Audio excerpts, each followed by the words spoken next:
Listen to the conversation between Bob Wills, who is a foreign student advisor at a language school, and Angela Tung, who is a student, and complete the form. First, you have some time to look at questions 1 to 8 on the form now.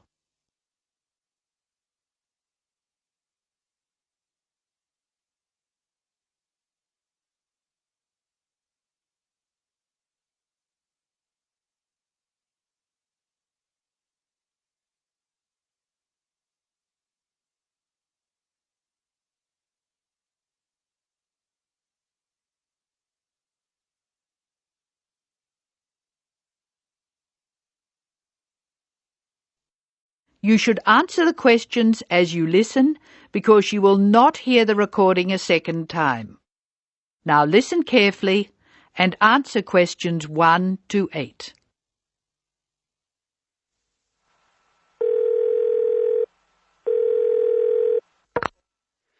Hello, Foreign Student Advisor's Office. This is Bob Wills speaking. Can I help you? It's Angela Tung here, Bob. I'd like to make a request for special leave. Can I do that over the phone? Hello, Angela. You can make that request by phone, but I'll have to fill the form out. Let me get the special leave form. OK, here it is. Tell me your student number, please. It's H for Harry, 5712. H 5712. OK. What's your address, Angela? I live at 10 Bridge Street, Tamworth. 10 Bridge Street, Tamworth. And your phone number? The telephone number's 8106745. Thanks. What course are you doing? I'm in the writing class. Writing. Who's your teacher this term? Mrs. Green. She spells her name like the colour. Thanks. When does your student visa expire? Let me look. July 15. July 15. OK. Which term do you want to take leave? Do you want dates? First, I have to write a term number. When do you want to take leave? In term 1. OK. Term 1. Now, can you tell me what are the exact dates? I'd like to be away May 31 to June 4. OK, I've got that. You'll miss 4 working days between May 31 and June 4. Is that right? Only 3? I'll be away over a weekend. I'll be back at my classes on June 5, so that's 3 days away. Look at questions 9 to 12.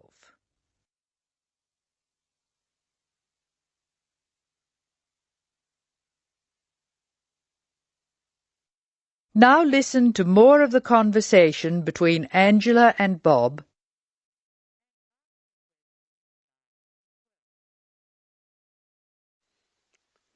Why do you want to take leave, Angela? I'm going to visit my Aunt May.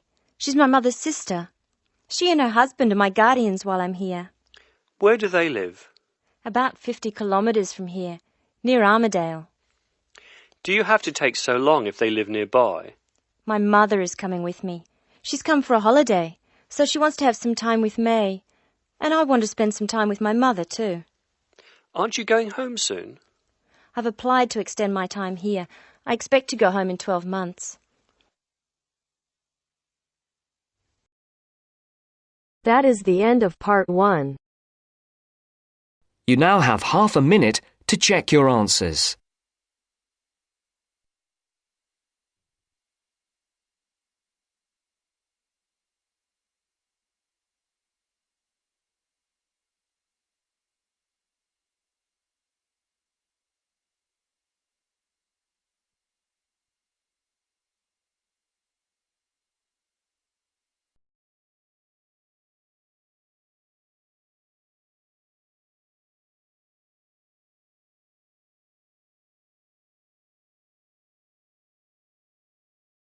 Now turns to part 2. Part 2. You will hear Joanne describing her home city of Darwin in Australia. to a man called Rob who hopes to go there. First, you have some time to look at questions 11 to 15.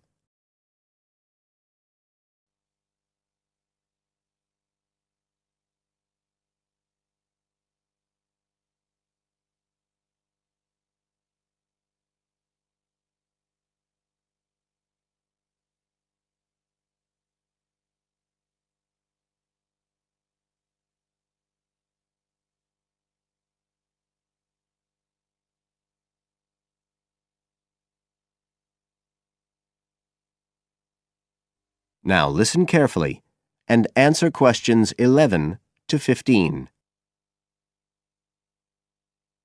Joanne? Hi, you must be Rob. Nice to meet you. So, I hear you're planning to visit Australia.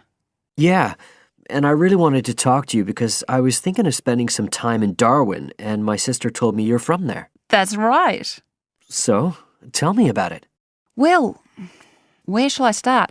Well, Darwin's in what they call the top end because it's right up at the northern end of Australia, and it's quite different from the rest of Australia in terms of cultural influences. In fact, it's nearer to Jakarta in Indonesia than it is to Sydney, so you get a very strong Asian influence there. That means we get lots of tourists. People from other parts of Australia are attracted by this sort of international cosmopolitan image. And as well as that, we've got the same laid-back atmosphere you get all over Australia, probably more so, if anything, because of the climate. But what a lot of the tourists don't realise until they get there is that the city's also got a very young population. The average age is just 29, and this makes the whole place very buzzy. Some people think that there might not be that much going on as far as art and music and dancing and so on are concerned because it's so remote. I mean, we don't really get things like theatre and opera in the same way as cities down in the south like Sydney, for example, because of the transport expenses.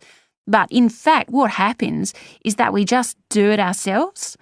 Lots of people play music, classical as well as pop, and there are things like artists groups and writers groups and dance classes.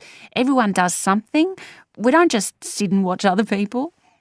You said it's very international? Yeah, they say there's over 70 different nationalities in Darwin. For instance, there's been a Chinese population there for over 100 years. We've even got a Chinese temple. It was built way back in 1887, but when a very bad storm, a cyclone, in fact, hit Darwin in the 1970s, it was almost completely destroyed. The only parts of the temple that survived were part of the altars and the stone lions. But after the storm, they reconstructed it using modern materials. It's still used as a religious centre today, but it's open to tourists too, and it's definitely worth going to see it. Oh, and as far as getting around goes, you'll see places that advertise bicycles for hire, but I wouldn't recommend it. A lot of the year it's just so hot and humid. Some tourists think it'll be fine because there's not much in the way of hills and the traffic's quite light compared with some places, but believe me, you're better off with public transport. It's fine and not expensive. Or you can hire a car, but it's not really worth it. What's the swimming like? Well, there are some good beaches, but the trouble is that there's this nasty creature called the box jellyfish, and if it stings you, you're in bad trouble. So you have to be very careful most of the year, especially in the winter months. You can wear a lycra suit to cover your arms and legs, but I wouldn't like to risk it even so, personally. And there are the saltwater crocodiles too. I mean, I don't want to put you off. There are protected swimming areas netted off where you'll be safe from jellyfish and crocs, or there are the public swimming pools. They're fine, of course. You now have some time to look at questions 16 to 20.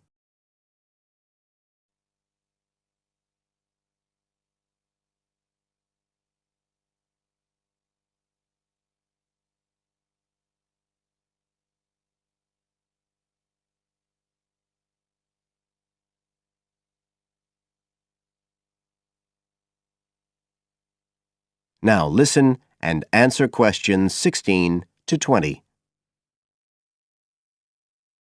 So which places would you specially recommend? Well, one of the most popular attractions is called Aquascene. What happens is every day at high tide, hundreds of fish come in from the sea, all different sorts, including some really big deep sea fish. And some of them will even take food from your hand. It's right in the middle of town at the end of the esplanade. It's not free. I think you have to pay about $5, but it's definitely something you have to experience. Then, of course, Darwin has a great range of food. Being such a cosmopolitan place, and if you don't have lots to spend, the best place to go is to Smith Street Mall, where they have stalls selling stuff to eat. There's all sorts of different things, including Southeast Asian dishes, which I really like. You'd think there'd be plenty of fresh fish in Darwin, as it's on the coast, but in fact, because of the climate, it mostly gets frozen straight away. But you can get fresh fish in the restaurants on Cullen Bay Marina. It's a nice place to go for a special meal, and they have some good shops in that area too. What else? Well, there's the Botanic Garden. It's over 100 years old and there's lots to see. An orchid farm, rainforest, a collection of palm trees, a wetlands area. You can easily spend an afternoon there. That's at Fanny Bay, a couple of kilometres out to the north. Then, if you've got any energy left in the evening, the place to go is Mitchell Street. That's where it all happens as far as clubs and music and things are concerned.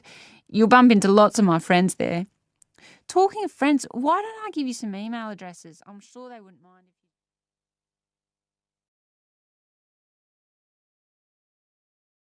That is the end of part 2. You now have half a minute to check your answers.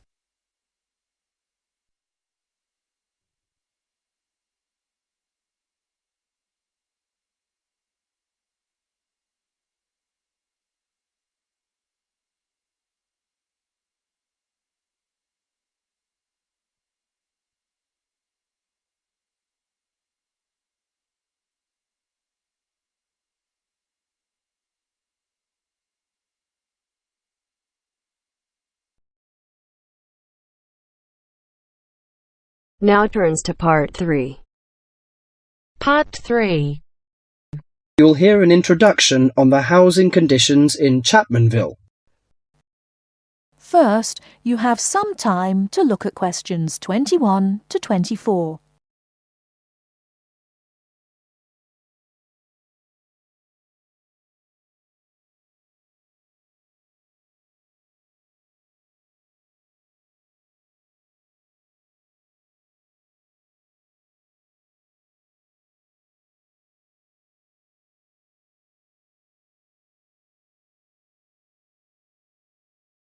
Now, listen carefully and answer questions 21 to 24.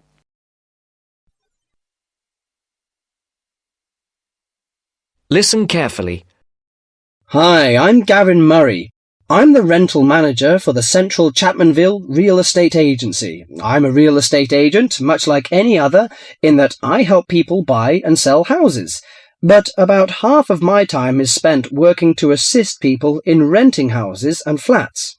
I've been in this business for a dozen years now, and I know the city very well, in terms of which areas are the better places to live and how much it costs to rent in these areas. Now, I normally divide Chapmanville into 3 areas in terms of rental prices. Generally speaking, the area in the northern part of the city is the low end of the spectrum, the cheapest housing. So if you're looking to spend as little as possible on rent, I suggest you look there. The most expensive area would be the eastern part of Chapmanville. Most people think it's the prettiest part of the metropolitan area because of all the hills and parks. As so many people desire to live there, housing prices tend to be quite high. The middle market in terms of price for accommodation is found in the city's western and southern areas. Now, let me give some examples of how much it will cost you to rent in these areas. Let's imagine you're a single person looking for a 1-bedroom flat.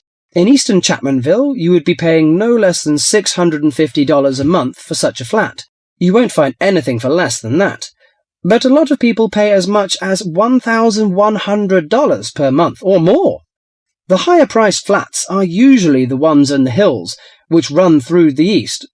They've got the best views of the city.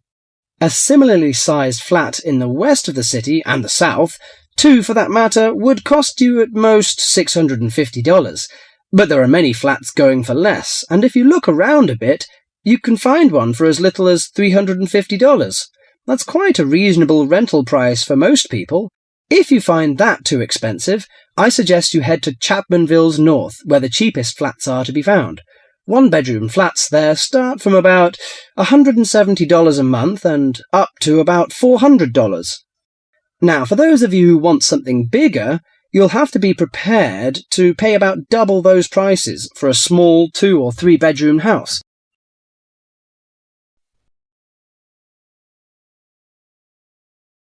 Before you hear the rest of the talk, you have some time to look at questions 25 to 30.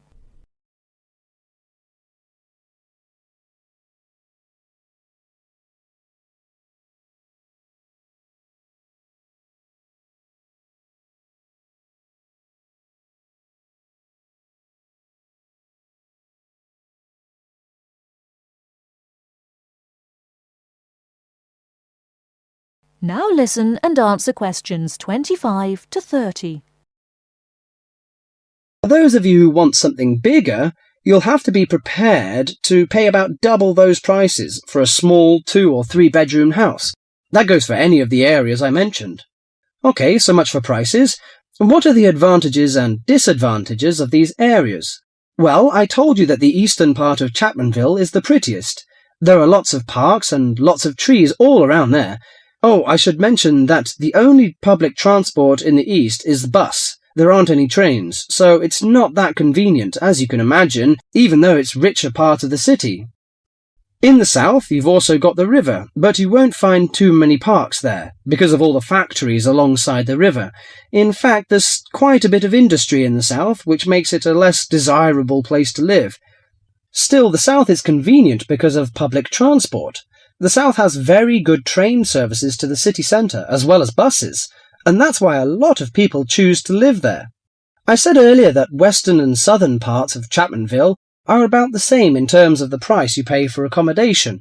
They also have the same sort of public transport services, but the two areas are quite different in other ways.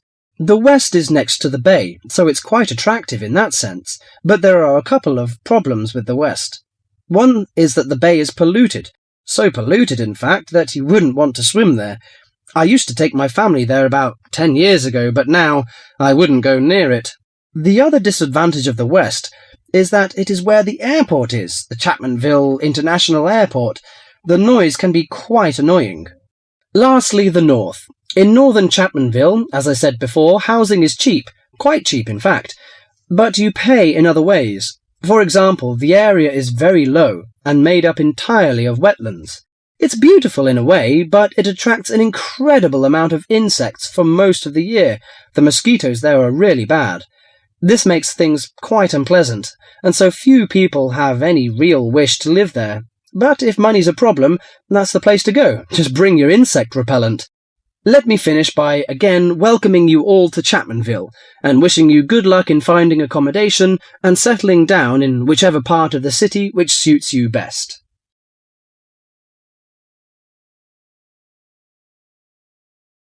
That is the end of part 3.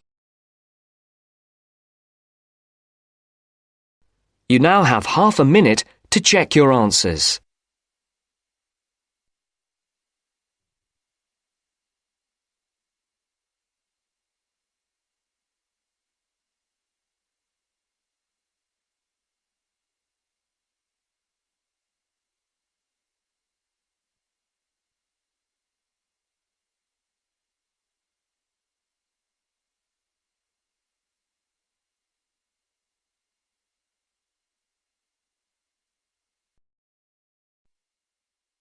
Now turns to part 4.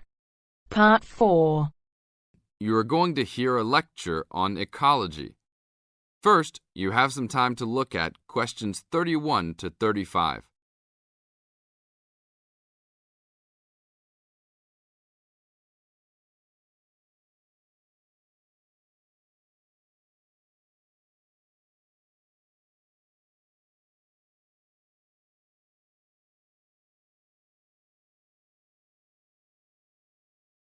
Now listen to the tape and answer the questions. Good afternoon. I'd like to turn it over to Dr. Carey, who will talk about the programme in restoration ecology. Thanks, Chris. A lot of people think that human beings can do whatever they want to the environment.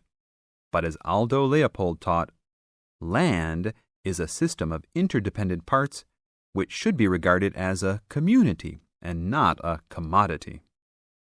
Well, that idea has influenced what we teach here in our program, where students come from all over the world to learn about restoring native plant communities back into an ecologically natural state. This field is therefore a combination of formal science with practical applications, and that is quite attractive to many people. We have students, for example, from many different nations who come just to take part in this unique program. Our location is also quite unique. We have the world's oldest restored native plant community in Curtis Prairie at the Wisconsin Arboretum. Some say that this is proof that the science of restoration ecology was birthed in Wisconsin. Well, that may be oversimplified, but our reputation is strong. But students don't have to study prairies only. One student, Edmund Mukala from the Congo, came to study restoring ancient wetlands in the Congo using knowledge gained from historic samples of the soil seed bank. Not all the seeds survived, but some can remain dormant for many years. Mr. Mukala wanted to find out what type of community would be most similar to that ancient seed bank. He has recently returned to the Congo and is now cooperating with the government to implement his findings.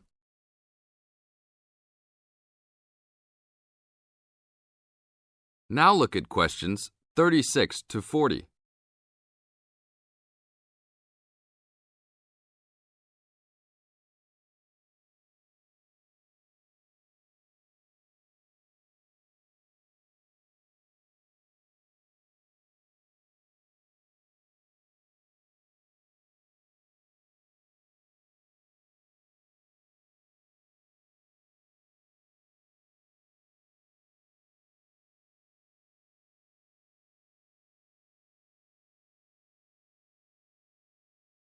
As the talk continues, answer questions 36 to 40.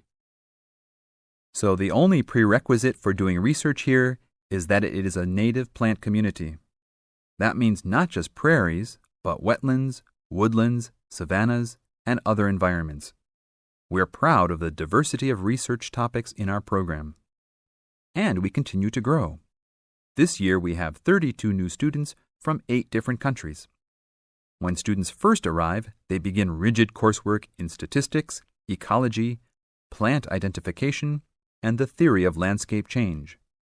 Then they take part in internships at local conservation agencies such as the Arboretum, the Nature Conservancy, the Parks Department, and others. We find internships to be crucial in helping students apply the knowledge they have gained in the classroom. And we're proud to say that, since the beginning, we have graduated 277 students with master degrees from our programs and 122 students with PhDs. Some have gone on to bigger and better things. One graduate is now the director of the Worldwide Fund for Nature in China. Another is the director of Parks Development in California. And others now lead their own research departments in universities around the world.